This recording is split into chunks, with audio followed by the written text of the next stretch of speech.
Fala pessoal, todos bem? Sejam todos muito bem-vindos, eu sou o William Godoy. Esse vídeo tem um patrocínio da 1xBet, que é uma empresa bookmaker que garante a vocês grandes ganhos e pagamentos rápidos. Aproveite hoje, nesta sexta-feira, eliminatórias para a Copa do Mundo de 2026. O Brasil já volta a campo contra a Bolívia, inclusive é a nossa, né? É o nosso palpite, então você vai lá, Brasil contra a Bolívia. E além desse jogo, tem um jogo também entre Uruguai e Chile, também fechando aí essa rodada da eliminatórias da Copa do Mundo. E com a 1xBet você resgata bônus em dobro com o nosso cupom aqui promocional exclusivo para vocês inscritos, que é Godoy1x. Então você vai lá, faz o download, o link está na descrição do vídeo, baixa 1xBet, fez o depósito, insere o nosso cupom Godoy1x para garantir bônus em dobro com a 1xBet e garantir nesses jogos da eliminatórias da Copa do Mundo 2026 aqui na América do Sul.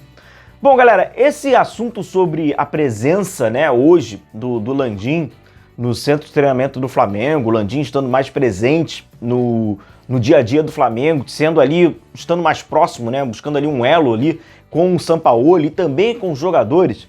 Ele é um tipo de assunto que ele puxa vários precedentes e vai puxando vários outros assuntos, né? É o grupo, né, que vai puxando vários subgrupos, que ficaria muito extenso. Vamos tentar aqui enxugar ao máximo, inclusive é um tema aí até pra gente fazer live, pra gente bater papo com tranquilidade, porque ele vai abrindo, né, outras vias, né? Pois bem, como nossos colegas, como vocês têm, né, já têm acompanhado nos últimos dias, os colegas têm falado bastante sobre isso, né, que o Landim tem sido mais presencial lá no centro de treinamento do Flamengo, já desde, né, antes do jogo contra o Botafogo. Inclusive essa matéria, né, a mais recente, né, sobre essa questão, fala ali, né, Landim toma o futebol do Flamengo e faz diagnóstico de elenco e estrutura antes de possíveis mudanças. Presidente vive rotina em treinos que antecedem clássico e promove varredura para entender ambiente com os próprios olhos, em diálogo direto com Sampaoli e atletas. Grupo inflacionado dificulta reformulação drástica. Por isso que esse tema acaba abrindo, mas vamos tentar aqui enxugar ao máximo.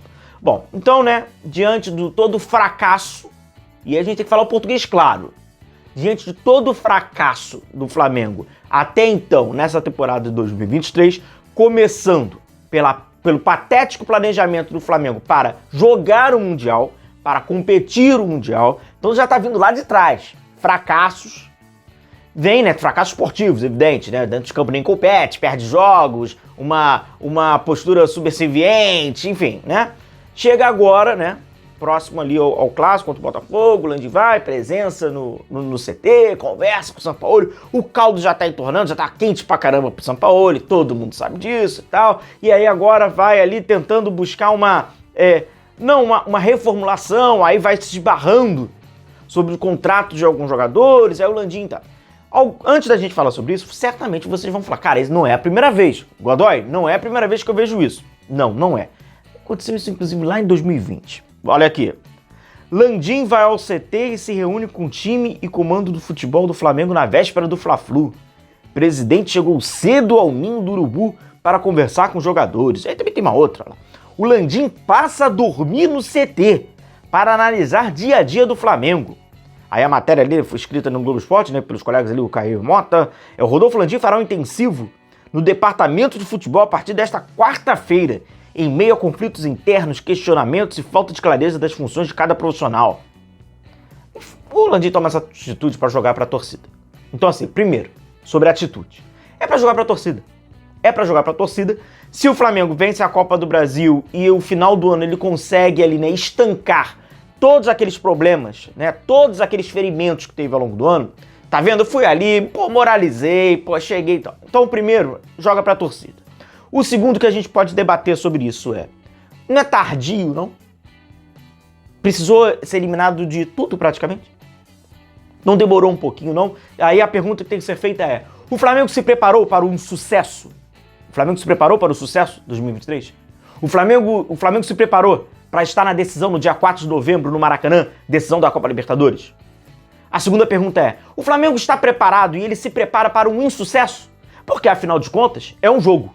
E o jogo ele parte pelo imponderável. Por mais que a gente veja que as eliminações do Flamengo e as derrotas do Flamengo, elas não são consequências do famoso imponderável, que elas acabam sendo aquilo que o Flamengo plantou, O Flamengo acaba colhendo o que plantou. Não pode botar ao acaso, se bem que o acaso ele está presente, né? Ele faz parte do jogo, como qualquer jogo, mas o Flamengo se prepara para o insucesso. Sobre o aspecto da gestão do Flamengo, o Flamengo se preparou para, se as coisas não funcionarem, o que a gente vai fazer? É outra. A terceira é, por que é o Landim que tem que estar presente? Ou então, de fato, é o Landim porque é isso. Cabe ao presidente do Flamengo, que é um ignorante. O Landim, ele é um ignorante sobre o aspecto de leitura de futebol, né, gestão de futebol, sobre o aspecto de planejamento de futebol tático, conhecimento sobre futebol, sobre o aspecto de conhecimento de futebol. Ele é um ignorante, óbvio que ele é ignorante, não é disso. Ele é de outros meios, empresas, etc. Não? Então, assim, ele assistiu um treino para ele, ou ele ler a planilha de metodologia do treinador, pouca diferença vai fazer. Então, assim, cabe a ele. E por que ele? Aí, outra pergunta. Olha como vai abrindo, é igual um polvo, né? Tem vários tentáculos. Por que não é um diretor de futebol do Flamengo que está cumprindo com esse papel? Um cara que deveria ser conhecedor sobre campo-bola, sobre aspecto de gestão, sobre aspecto de metodologia de treinamento. Por que não é? Ah, não tem. Tá. E por que não é, então, quem ele aponta, né, como vice, de acordo com o Estatuto do Flamengo, do vice-presidente de futebol do Flamengo, que é o Marcos Braz? Por que não é o Marcos Braz? Porque existe a necessidade de ser ele. Pois bem, por que o Landim permite, então, já que ele tem essa visão tão empresarial, essa visão tão, que seria, né, que é travestida de terno e gravata, que seria algo tão profissional, por que ele permite, então, e por que ele é tão aliado ao Marcos Braz? Olha quantas perguntas elas acabam sendo feitas por uma simples ocasião que hoje é: o presidente do Flamengo, Rodolfo Landim, está presente no dia a dia do clube para possível promover mudanças e para entender. E aí vamos lá. Sobre inclusive essa matéria que fala, né, que o Flamengo vai enxergando dificuldades de, caso seja necessário, ainda existe o campo da hipótese, né? Ah, não, porque se for necessário uma reformulação, algumas mudanças, por quê? O Flamengo tem os jogadores com salário alto, né? E, evidentemente, alguns com longo prazo. Onde estava o Landim? Essa questão do Landim estar presente só me dá perguntas. Onde estava o Landim quando fizeram a renovação de contrato do Davi Luiz em 2022? Que se o Davi Luiz fizesse tantos jogos, ele teria uma renovação automática para 2024, recebendo um dos maiores salários do futebol brasileiro. Eu não estou falando só do Flamengo, do futebol brasileiro. Onde estava o Landim para fazer um contrato como esse? Aí porque a galera, o que acontece? Tenta de uma forma paliativa, tentar resolver os problemas do Flamengo. De que forma? Inclusive o torcedor, ingênuos até, tentam, vamos tentar solucionar isso aqui. Vamos criar contrato por produção. Porra, gente, vamos ser sinceros. Vocês acham que um Davi Luiz, todos esses jogadores estão agora para vencer o contrato? Davi Luiz, Everton Ribeiro, Felipe Luiz, o próprio Bruno Henrique, que eu acho que não seria o caso, mas enfim. Vocês acham que esses caras, no atual momento que eles chegaram na carreira, no atual degrau que eles atingiram, que eles alcançaram, eles vão assinar contratos de produtividade? Vocês acham que o empresário desses caras, eles estão predispostos a numa mesa para fazer um debate sobre contrato? Não, vamos fazer aqui um contrato de produtividade. Cara, esses caras não fazem um contrato de produtividade? Óbvio que não. Mas é óbvio que não, pô. Então, assim, Davi Luiz, aí tu faz um contrato pro Davi Luiz, um salário altíssimo, cara, 2023. Aí se ele fizer tanto número de jogos, que ele cumpriu a meta no início do semestre. No início, com um monte de jogo do Campeonato Estadual inflando, atingindo essa meta, perfeito, chegou para 2024. Então, onde é que estava? Outra questão, não, vamos fazer aqui para baixar salário. Vocês acham que o jogador do Flamengo agora que vai... Não, porque como você está diminuindo a sua minutagem, agora você não vai receber mais 1,5 milhão, você não vai receber 1 milhão. Você vai cair para 300 mil. Não. Ou então, o atleta que está em vigor, né, com o seu contrato vigente, não, vamos fazer o seguinte, vamos emprestar esse cara. Vocês acham que existe trouxa por aí, como Fortaleza, por exemplo, vai ali com o Marinho, que faz contrato de 800, 900 mil para um jogador que não rende? É óbvio que não. Então, é evidente que o Flamengo vai ter dificuldade, e ele tem dificuldade, para fazer uma renovação, ou para fazer até, né, botar um ponto final em algumas histórias, onde o contrato está vigente. Então o Flamengo, de uma certa forma, ele se torna refém a alguns jogadores por algumas questões contratuais que foram assinadas e feitas lá atrás. Mas é lá atrás, e aí a pergunta tem que ser feita, onde estava o Landim? Lá atrás, para ler esse contrato, para ver esse contrato, para idealizar o que vai ser e antever.